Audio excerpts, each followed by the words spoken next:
Adelante. Bueno, primero me presento, soy Elsa Torres, soy estudiante de la licenciatura Ciencias de la Comunicación en la Universidad Enrique Díaz de León. Y como te mencionábamos, mi compañera y yo estamos realizando un reportaje sobre los trastornos que experimentan los alumnos de universidades y pues queremos contar con tu experiencia para que nos contestaras unas preguntas. De acuerdo. Muy bien. Y la primera pregunta es, ¿cuáles son las principales situaciones por las que pasan los alumnos en estos momentos de virtualidad? Situaciones hablando en ámbito educativo, em, creo que la principal es la dificultad de atención. Ujú. Utilizando los medios virtuales aumenta mucho el porcentaje de distractibilidad. Es tan fácil abrir una nueva ventana y distraerse, más aparte que, pues bueno, si el maestro no sabe interactuar con artefactos electrónicos, entonces también se ve un menoscabo en el docente, lo cual se traduce que si el alumno está en su su ambiente natural, en su casa, en su cuarto, eso favorece que le dé más flojera. Por lo tanto, pues es fácil que se distraigan en estos contextos. Principalmente eso. Muy bien. Ah, ¿cuáles han sido las consecuencias de estas situaciones? Bueno, hay mucha merma, mucho bajo en el desempeño eh, educativo por el lado de los alumnos. A eso, pues, se desencadenan diferentes consecuencias, principalmente el aumento de estrés, ansiedad, por si esto le sumas aislamiento, porque no hay un fenómeno que sea monocausal, hablando psicológicamente. Cada factor desencadena otro. Si a esto le sumas que, por ejemplo, otro elemento que interviene es la cuestión económica, de que no todos los estudiantes tienen este acceso o que tienen internet en casa, o las fallas de los dispositivos, eso frustra.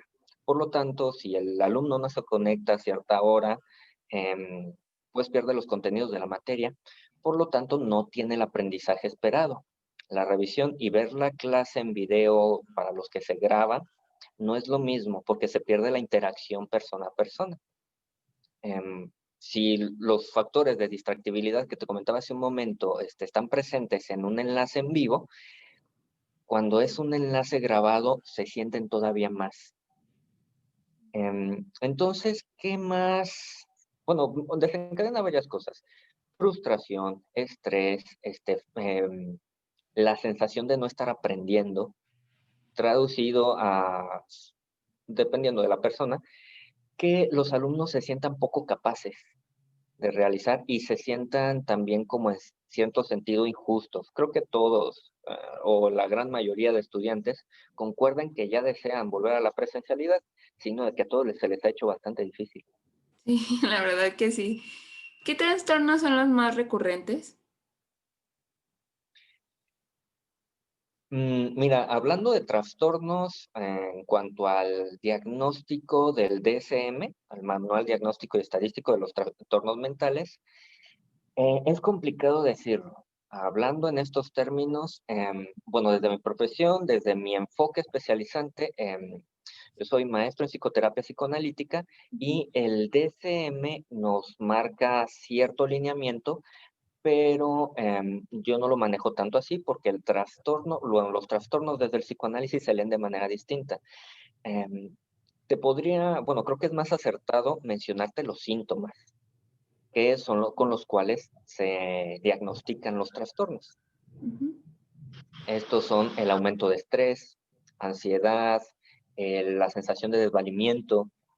En algunas ocasiones, y como te comento, si se aúna con otra condición de que si alguien ya acaba de tener alguna pérdida pues bueno, es pandemia, em, se favorece la depresión, em, la hiperactividad incluso, pero hiperactividad me refiero a que postergan varias cosas y al final, por la ansiedad y todo eso, quieren realizar muchas cosas en poco tiempo y las hacen mal, lo cual fomenta todavía que aumente la sensación de frustración y puede desencadenar rasgos depresivos. Entonces se podría decir que existen diferentes pasos o síntomas para llegar a un trastorno y no se puede como autodecir tengo tal trastorno, ¿no? El trastorno se diagnostica si cumples con ciertos requerimientos. Es como una receta de cocina, vamos. El manual, el DSM, te dice, para diagnosticar depresión tienes que tener y te da una serie de criterios. Criterio Ujú. A, cierta cantidad de tiempo. ¿A qué me refiero? Uno, de una lista de 8 elementos, si no mal recuerdo, tienes que tener de tres o más. Esto se dice un estado de ánimo de tristeza, de predominancia tristeza, em, baja ingesta alimenticia, dificultades con sueño hiper, como insomnio o hipersueño, o sea, dormir mucho o dificultad para dormir. Te da una serie de esos. Si tú tienes 3 de esos, ok, tienes el primer punto, el criterio A. Después el criterio B. Estos los has manifestado en un lapso de 2 meses o más. Si sí lo has tenido, ok, tienes el criterio B. Criterio C. Si no se explica tu condición por algún ingesta médica o ingesta de sustancias. Entonces, si tú cumples todos los requerimientos, felicidades, tienes un trastorno. Si no cumples, si te falta uno, si te faltan dos, o si nada más tienes dos, entonces nada más tienes rasgos y en un diagnóstico psicológico o psiquiátrico se pone con un criterio CX, como tiene rasgos de fulanito trastorno, pero para poder diagnosticar el trastorno se tienen que cumplir todos los requerimientos, todos los criterios de dicho trastorno. ¿Y qué debemos hacer para evitar llegar a este tipo de trastornos o tener rasgos del trastorno? Mira, hay cosas que son reales que no se pueden evitar porque, pues bueno, es pandemia y esto es una angustia real. O sea, Sí. es necesario cuidarse porque las cosas en la realidad, hablándolo así en el mundo real, existen y pasan y hacen daño y hay que tenerle sus precauciones. Pero de eso a que se vuelva patológico, em, por ejemplo, estás, es normal, es natural sentirte triste si fallece tu abuelita, por ejemplo. Eso es natural, pero si pasas, según los términos estadísticos, más de 2 meses con ese trastorno, porque incluso si uno entra en duelo, que es algo totalmente normal, es una alteración de la conciencia, es un trastorno y hay una especificación para decir, ok, está en depresión por duelo. Pero si el duelo se extiende, entonces ya se vuelve más patológico. Ya es o tal vez un trastorno depresivo mayor o con cierta gravedad. También se hace especificación en leve, moderado y grave. O profundo, depende los medios en donde se hable. ¿Qué se tiene que hacer para evitarlo? Em, Poder afrontar de una manera consciente y racional, no tratar de negar. Principalmente, la mayoría de trastornos que hay en los consultorios, casi siempre, de acuerdo a mi experiencia, es por haber acumulado cosas. A varios de mis pacientes les he comentado que la pandemia vino a destapar varias cosas que ya estaban ahí. Si yo me aguanto muchas cosas, si yo me peleo con mi mamá y ahora me meten en la casa con ella y no puedo salir y ella tampoco, entonces antes podía correr a la escuela para sentirme protegido de eso o para mínimo distraerme. Ahora que no puedo hacer eso y tengo a mi mamá ya a un lado soplándome, viendo qué estoy haciendo cada rato, haciéndome preguntas que me incomodan, entonces lo que vino a hacer la pandemia va a destapar, va a causar una crisis, va a tener este aumento de ira, va a tener peleas intrafamiliares, pero no es que el problema sea a raíz de la pandemia, sino que la pandemia lo vino a destapar, porque eso ya estaba, pero antes podía ir a la escuela y me distraía, podía ir a la plaza y me distraía. Ahora no, ahora estoy en contacto directo con eso. Entonces, ¿qué se podría hacer? Idealmente, llevársela bien con la situación y con las personas que estamos alrededor. O sea, una cuestión de adaptabilidad, pero el problema es cómo le vamos a hacer cuando nuestros mecanismos están acostumbrados a evitar, a, a no expresar directamente con mi mamá que me molesta de ella, porque si no, ya me avienta el chanclazo. Lo que podría ayudar mucho sería mejorar las relaciones familiares y el reconocimiento de emociones propias. No sé si he sido claro o me hice mucho No, rodeo. sí. No, sí, sí, fue muy claro. Que realmente sí, es verdad, creo que ya hay como un problema detrás y pues la pandemia fue como un detonante, ¿no? Para salir. Y ya por último, ¿qué recomiendas a los alumnos para sobrellevar estos trastornos? Para sobrellevar los trastornos, vayan atención, atiéndanse.